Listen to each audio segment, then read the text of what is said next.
네, 삼성전자 사태 파장 두 분과 짚어보겠습니다. 장철민 더불어민주당 의원 그리고 김용태 국민의힘 의원 두 분을 모셨습니다. 어서 오세요. 안녕하세요. 예. 오전에 협상 시작해서 기대를 좀 하고 있었는데 결국은 결렬이 됐습니다. 예, 어떻게 보셨습니까? 어제부터 사실 쟁점이 거의 좁혀졌다. 어느 정도는 타결 여지가 있다라는 소식들이 굉장히 많이 들려와서 오늘 중에는 충분하게 협상이 완료가 될 거다라고 기대를 했었는데 오전 중에 결과를 좀 보지 못해서 굉장히 안타깝고요. 다만 아직 완전한 결렬은 아니다라고 생각이 드는 게 실제로 양측 다 노사 양측 다 대화 여지를 계속 남겨두고도 있고 또 사측에서 완전히 거부하겠다가 아니라 결정을 아직 못하겠다. 결정이 지연되고 있는 상황이라서 저희 이게 지금 2시간 남은 파업이 2시간 남은 상황이면 정말로 굉장히 다급하긴 하겠지만 아직은 한 20시간 가까이 남아있지 않습니까? 이 사이 안에 충분하게 다시 이 협상을 잘 마무리하는 또 기대도 해봅니다. 네.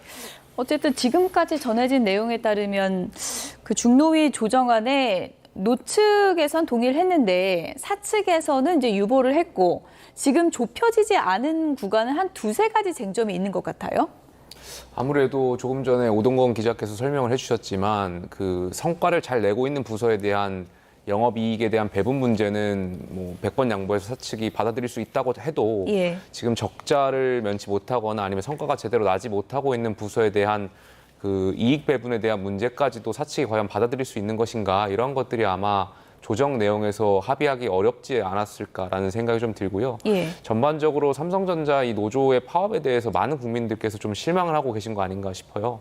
과거에 우리가 파업이라고 하면 정말 어떤 노조의 저임금, 또 고강도, 고위험 이런 것들을 방어하기 위한 그런 생존권 투쟁으로서 이해를 했었는데 지금 삼성전자의 노조가 벌이고 있는 어떤 파업에 대한 이야기는 사실 우리 사회에서 어떤 영업이익에 대한 배분에 대한 그런 부분까지 나아가고 있기 때문에 많은 국민들께서 여기 파업에 대해서 과연 어떻게 보실까, 동의하시지 못하시지 않을까 생각이 들고 정부도 여기에 대해서 정말 막대한 영향이 예상되기 때문에 긴급조정권에 대한 발동을 하루빨리 좀 검토해야 될 거라고 생각이 듭니다. 네, 이재명 대통령도 삼성전자 문제를 직접 언급하진 않았지만 관련해서 이재명 대통령이 갖고 있는 그런 원칙을 여러 번 이제 언급한 바 있지 않습니까? 정부가 어떻게 대응할 거라고 보세요?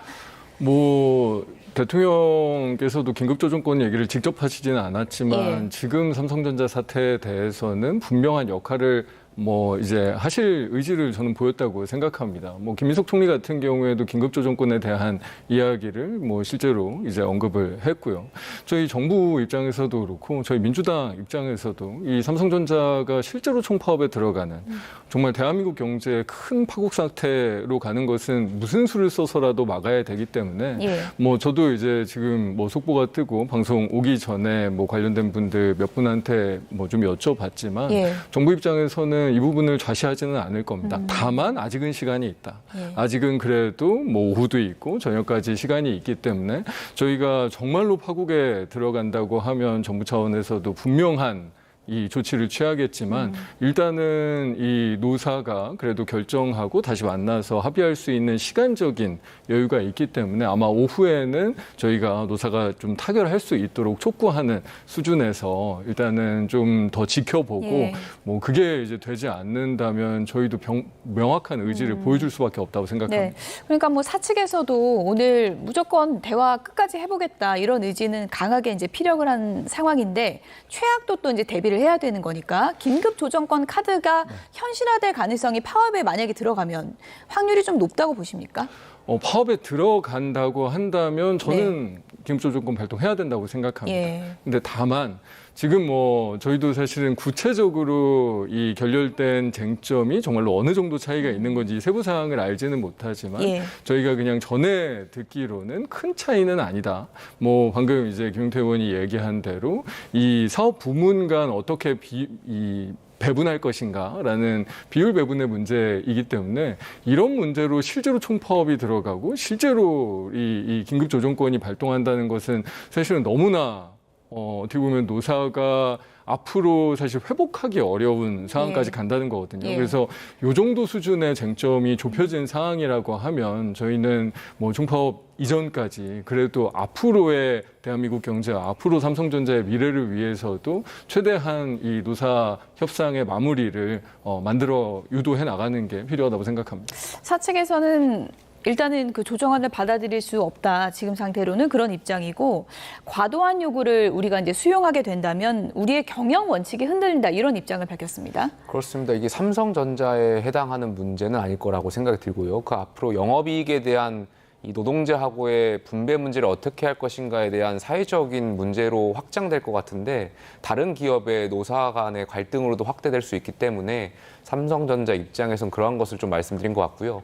다만 협상을 진행하는 과정에서 아마 노조 측에서 좀 협상력을 잃은 거 아닌가 이런 개인적인 생각이 있습니다. 왜냐하면 최근에 이제 법원에서도 가처분을 인용했었고 사실상 사측을 좀 더 힘을 실어주는 듯한 그런 판결을 내렸던 것이고 또 대통령이라든지 어떤 기업, 정부의 판단들도 또 국민적인 여론도 조금 전 설명했던 것처럼 노조 측이 너무 과도한 주장을 하는 거 아닌가 이런 여론이 좀 더 우세한 걸로 전 개인적으로 이해가 되기 때문에 예. 이런 것들이 협상이 들어갔을 때 실질적으로 이 노조의 협상력이 좀 낮아진 거 아닌가 그런 것들이 오늘 협상을 결렬된 이유 중에 하나 아닌가라 개인적으로 조심스럽게 추측이 됩니다. 한 가지 덧붙이고 예. 싶은 게 있는 건 저희가 긴급 조정을 하고 중노위에서 실제로 뭐 앞으로 이제 긴급 조정권이 발동해서 15일 뭐 그 이상 조정을 한다고 했을 때 뭐 예를 들면 이제 정부 측이나 중노위가 뭐 더 성과급을 많이 줘라라는 방식으로 조정하기는 실제로는 어렵습니다. 하지만 지금 쟁점이 알려진 바대로 사업 부분 간의 배분 비율 문제라고 하면 저희가 중노위든 아니면 정부 차원에서 DS에만 그러니까 그 반도체 부분에만 더 몰아줘라라는 방식의 사측 입장을 사실 저희가 지지하기는 쉽지는 않거든요. 왜냐하면 정치권이나 정부는 네. 그래도 우리 사회에 국가적인 수익이 났을 때 그거를 더 많은 노동자들이 더 많은 국민들에게 어떻게 보면 더 연대성을 가지고 배분되는 것이 정치적으로는 공동체를 위해서는 더 바람직한 방향이잖아요. 예. 그래서 저는 사실은 긴급 조정에 들어간다고 하면 사측이 원하는 대로의 결론이 나기는 쉽지 않을 것 같다. 예. 지금 알려지는 쟁점대로라고 하면. 그럼 실제로 지금 삼성이 사측 내부에 결정을 못하고 있는 거라면 이게 특히나 뭐 성과급의 총량과 상관이 있는 내용이 아닌 어느 정도 이 노동자 사이에서의 연대성을 가져갈 것인가의 부분이라고 하면 이제는 그 사측이 결단을 내려야 되는 그런 쟁점의 내용이 아닌가. 긴급 조정에 들어가는 게 사측에 전혀 유리한 방향으로 결론이 나지 않을 거다라는 게 제 개인적인 생각입니다. 그러면 내일 파업을 안 가기 위해서 지금 이제 변화가 생길 수 있는 여지가 있다면 사측의 입장을 좀 바꿔야 될 것 같다 이렇게 보시는 제가 보기에는 그런 것 같습니다. 예. 왜냐하면 최초에 사실은 이런 사태까지 온 데에는 예를 들면 성과급 의사결정의 투명성 문제라든지 예. 아니면 총량적으로 성과급을 어느 정도 줄지에 대한 문제라든지 이런 문제들이 저는 핵심으로 이해하고 있었거든요. 그런 핵심 사항들은 지금 알려지는 뭐 소식에 의하면은 거의 정리가 돼 있는 것 같습니다. 그러면 삼성전자 내부의 지금 부문 간 배분 비율만 문제라는 건데 저희 당 입장에서도 그렇고 정부 입장에서도 그렇고 더 많은 노동자들이 아니면 더 많은 국민들이 국가적인 이익들을 공유해 나가는 것이 더 바람직하기 때문에 저희가 나서서 오히려 반도체 부분에 더 몰아줘라라는 방식으로 긴급조정의 결과가 마무리되기 쉽지 않거든요. 그 말씀을 드리는 겁니다. 조정안 내용을 저희가 구체적으로 들여다보진 않았지만 어쨌든 지금까지 전해지는 내용을 종합해 보면 핵심 키워드는 성과급 배분 문제입니다. 이 배분 문제를 놓고 사측에서도 지금 총파업 하루 전이니까 모두가 긴장감 속에 최대한 노력하고 있는데 절대 받을 수 없다. 뭐 하는 부분은 어떤 부분이라고 예상해 볼 수 있을까요? 조금 전에 계속해서 같은 이야기인데요. 예. 이번에 삼성전자가 이것을 받아들이게 된다면 앞으로 영업이익에 대해서 우리 노동자들하고 어떻게 분배할 것인가에 대한 구체적인 사회적 합의가 이루어지지 않았다라고 생각이 되거든요.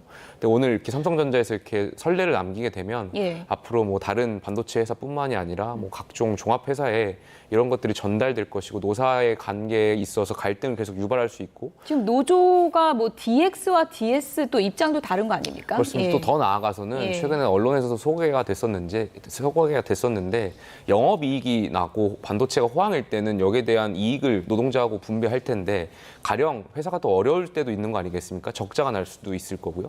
그 경제가 좋지 않았을 때, 불황기 때는 노동자가 이 불황에 대한 것도 회사하고 같이 공유할 것인가 이런 문제까지 확장될 수 있는 것이기 때문에 굉장히 많은 이 어떤 사회적 합의를 담아야 되는 이 어떤 합의라고 생각을 합니다. 그래서 이런 것들이 아마 삼성전자로서는 받아들이기 어려운 측면이 있지 않았을까 개인적으로 생각이 들고 이런 것들이 받아들여졌을 때 사회적 파장이 굉장히 커질 거라고 예상이 됩니다. 네.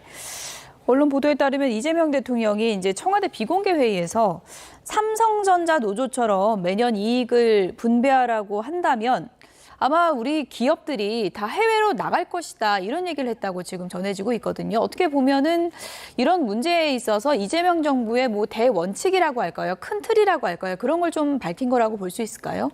뭐 실제로 뭐 공개적으로 얘기하신 건 아니라 예. 그냥 저도 그냥 기사에서 봐서 사실관계 확인이 잘 되지는 않는데요. 저희가 이재명 정부도 그렇고 저희 민주당도 지금 국가적으로 굉장히 반도체 이 슈퍼사이클 때문에 큰 호황이기는 하지만 저희가 또 큰 위기에 있지도 않습니까? 우리가 국가 경제가 뭐 앞으로 계속 좋을 거다라고 전망하신 분들이 거의 없잖아요.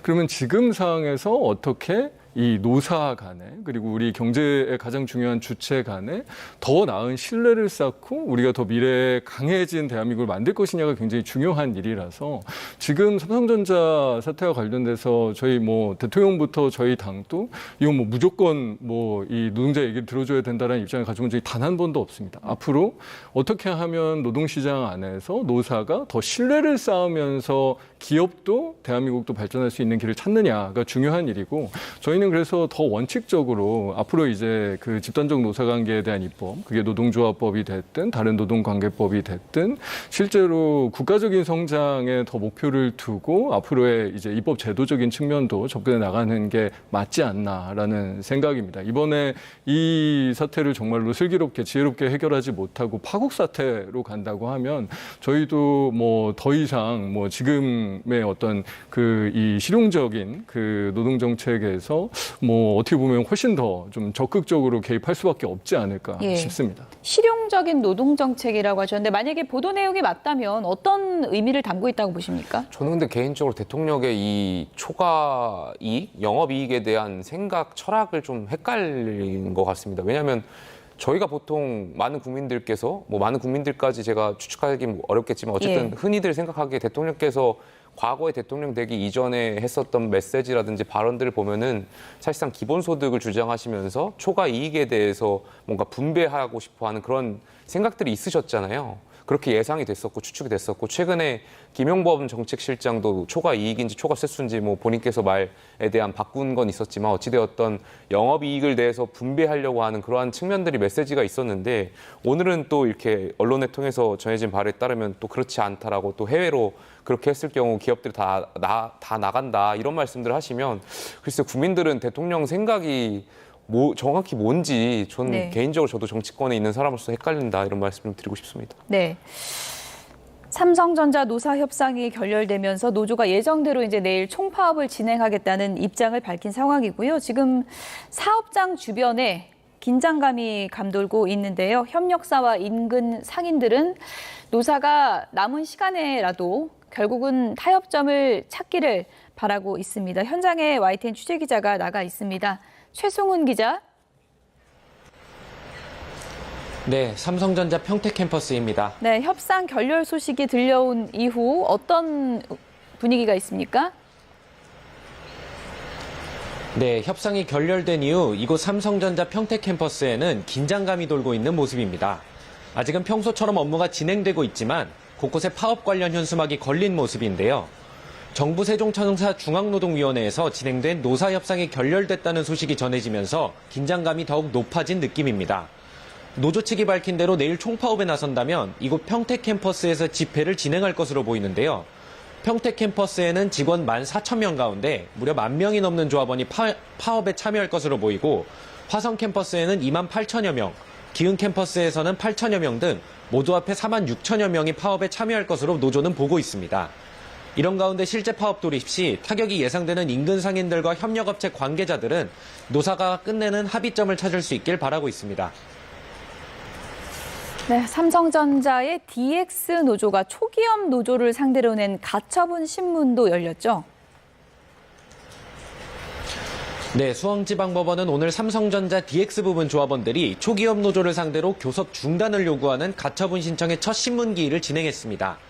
DX 부분 조합원들의 신문을 앞두고 초기업 노조를 향해 교섭에서 구성원 목소리가 제대로 담기지 않았다며 이번 교섭안이 위법이라고 밝혔습니다. 회사를 파괴하려 들고 직원들을 상대로 공포와 협박을 일삼는 초기업 노조의 지도부의 독단적인 안건을 수용하지 말아 주십시오. 앞서 결렬된 노사협상과는 별개로 노조 간 갈등마저 확산하는 분위기인데요. 핵심은 DS 부분 중심 초기업 노조가 교섭 요구안을 만드는 과정에서 조합원들의 의견 수렴을 제대로 했는지 여부입니다. 다만 재판부의 판단이 오늘 중에 나올 가능성은 적고 나오더라도 노조 파업 여부에 직접적인 영향을 미치기는 어려울 거라는 분석이 지배적입니다. 지금까지 삼성전자 평택캠퍼스에서 YTN 최승훈입니다. 네, 평택 캠퍼스 현장 분위기 좀 알아봤고요. 지금 이제 정부의 입장도 나왔습니다. 노동부에서 오늘 협상 결렬과 관련해서 형식에 구애받지 않고 노사 대화를 최대한 지원하겠다라는 입장을 밝혔습니다. 그리고 파업까지 아직은 대화의 시간이 남아 있다면서 긴급 조정권 검토는 아직 성급하다.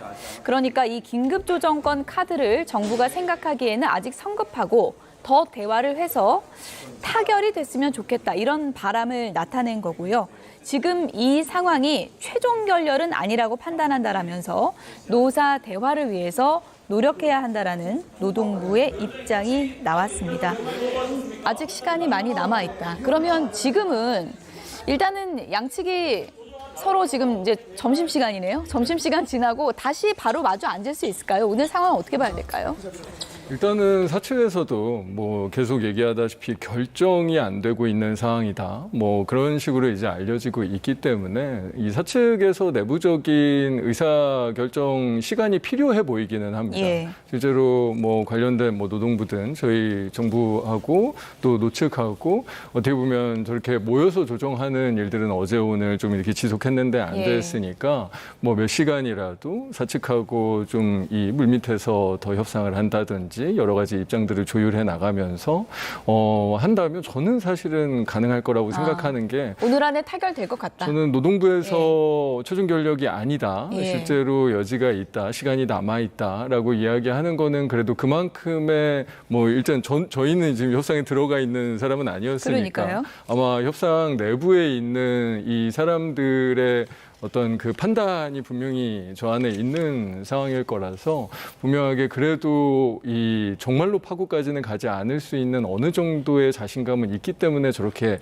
이야기할 수 있지 않을까라는 기대를 해보고요. 실제로 뭐 저희가 지금 지속적으로 말씀을 나누고 있기는 하지만 그렇게 큰 쟁점이 아니라고 하면 노사 양측 다 이 사안을 가지고 정말로 총파업까지는 분명하게 가지 않을 거다라는 신뢰를 가져봅니다. 네. 정부에서도 긴급조정권 검토는 성급하다 이런 입장 밝혔고 앞서서 박수근 중노위원장도 긴급조정권 논의와 관련한 질문에 말도 안 되는 소리다 이런 입장을 밝히긴 했습니다.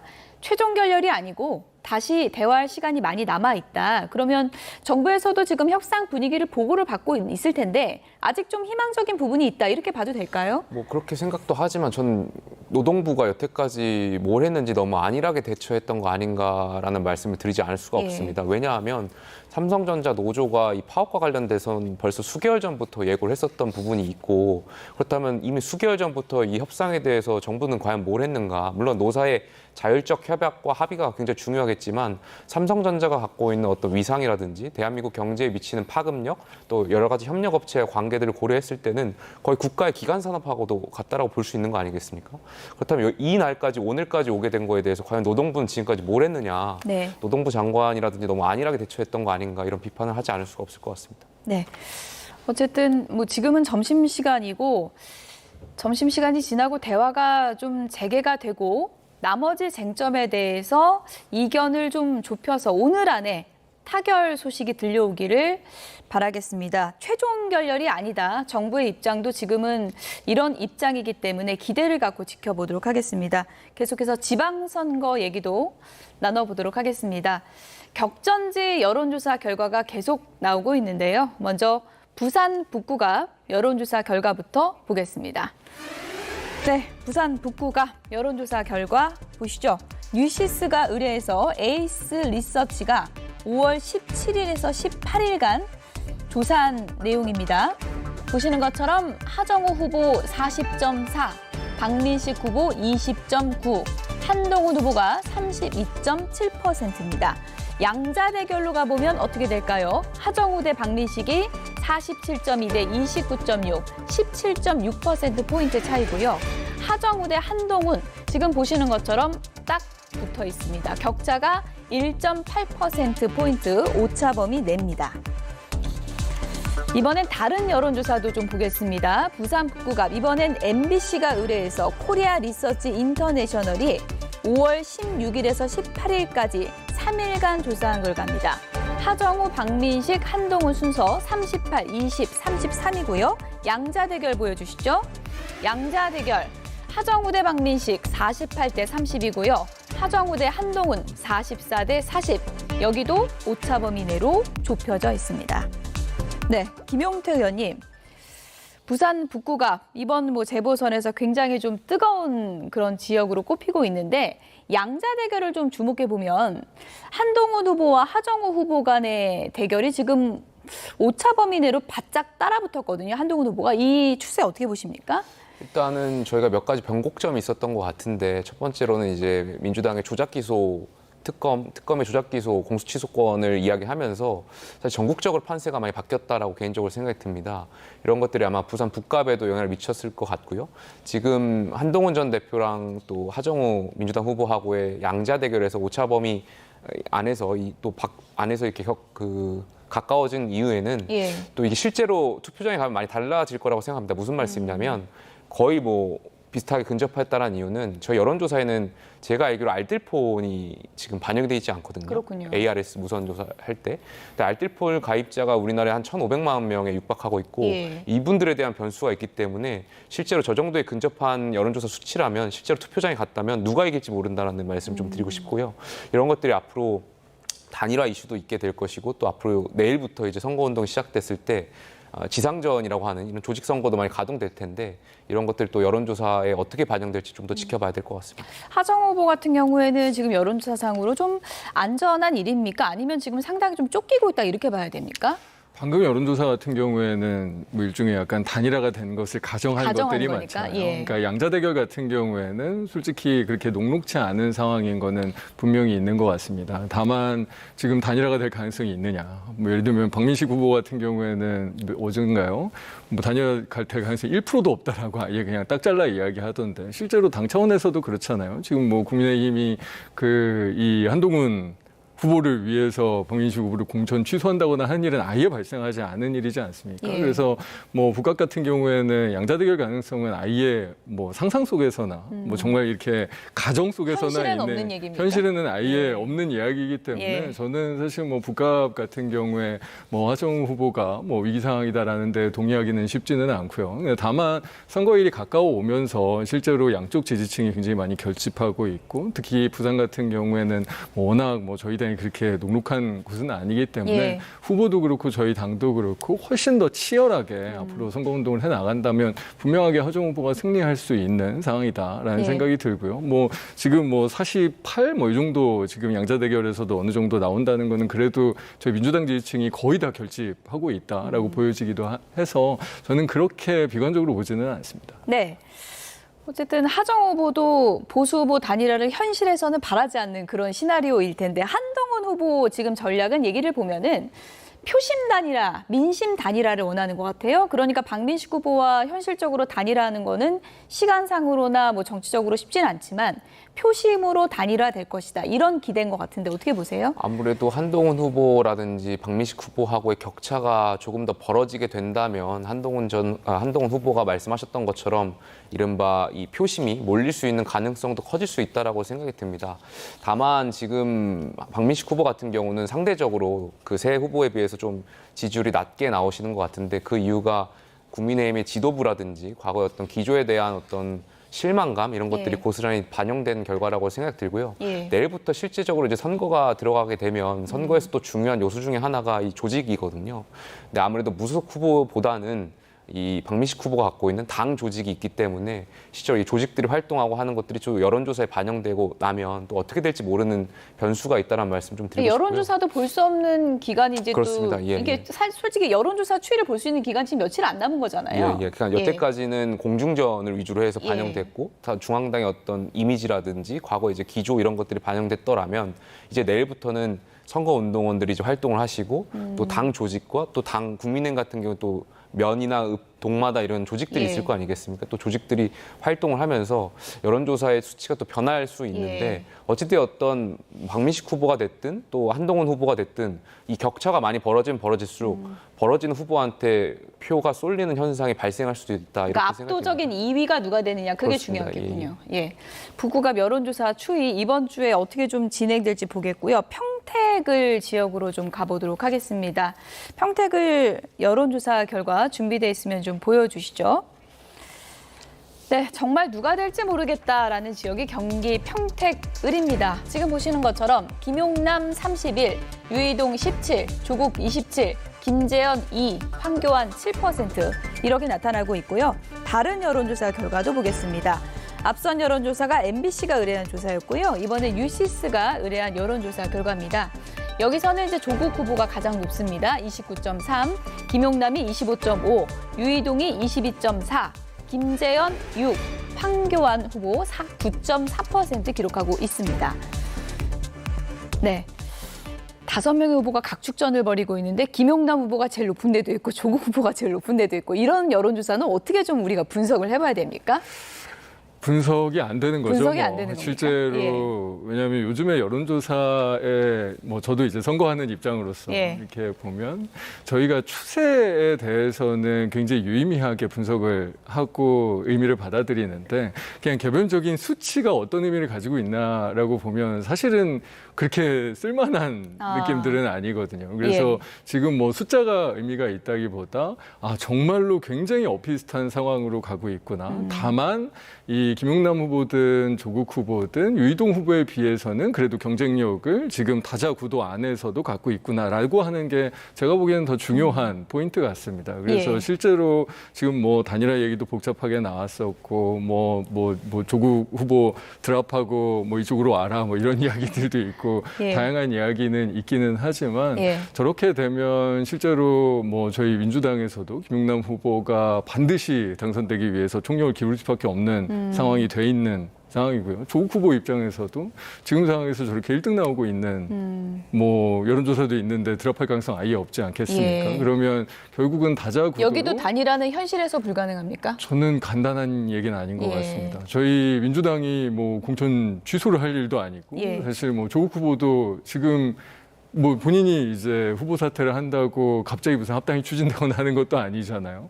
지금 이제 선거가 이제 이 2주밖에 안 남은 상황이기 예. 때문에 지금은 최대한 승리를 위해서 정말 전력 투구를 할 수밖에 없는 상황이 예. 된 것 같습니다. 유이동 후보 입장에서는 계속해서 여론조사 분석하면서 이럴 것 같아요. 황교안 후보가 갖고 있는 표가 나에게 온다면 내가 될 수도 있지 않을까? 이런 기대를 가질 수 있을 것 같은데요. 내일부터 이제 그 선거 벽보가 붙여지면 예. 조금 더 여론조사 수치가 바뀔 수 있을지 않을까 기대가 되는데요. 왜냐하면 실제로 평택을에 계신 분들하고 통화하다 보면 평택을에서 어떤 시민분들은 황교안 후보가 국민의힘 후보로 착각하는 그 유권자분도 꽤 계신다고 하더라고요. 그렇군요. 가령 이제 황교안 후보 같은 경우 과거에 국민의 미래통합당에 활동을 하시다 보니까 이 정당의 후보로 인식하고 있는 유권자분들이 있는데 워낙 대표도 했었고. 그렇습니다. 그래서 그렇죠? 이제 선거 벽보에 그 당이 다르다라는 것이 확인이 된다면 아마 그 오해하고 계셨던 분들이 유이동 후보로 예. 지지할 가능성도 있지 않을까 개인적으로 예. 생각이 들고 그리고 또 앞으로 선거는 이제 지금 각 정당의 적극 지지층들이 이미 마음을 다 굳힌 것 같고요. 그럼 중도 표심들이 중요할 것 같은데 누가 덜 실수하느냐에 굉장히 큰 영향을 미칠 것 같습니다. 그래서 최근에 이제 김용남 후보 같은 경우는 이제 보좌진 문제들이 계속 연이어서 나오고 있고 이런 것도 어떻게 대처하느냐에 따라서 달라질 것 같고 그런 중도층의 민심이 누굴 최종적으로 선택하느냐가 격차가 바뀔 수 있다는 말씀 드리고 싶습니다. 네, 여론조사 공개할 수 있는 날이 이제 며칠 안 남아서 후보들의 속이 타들어갈 것 같습니다. 지금까지 장철민 더불어민주당 의원 그리고 김용태 국민의힘 의원 두 분이었습니다. 고맙습니다. 감사합니다.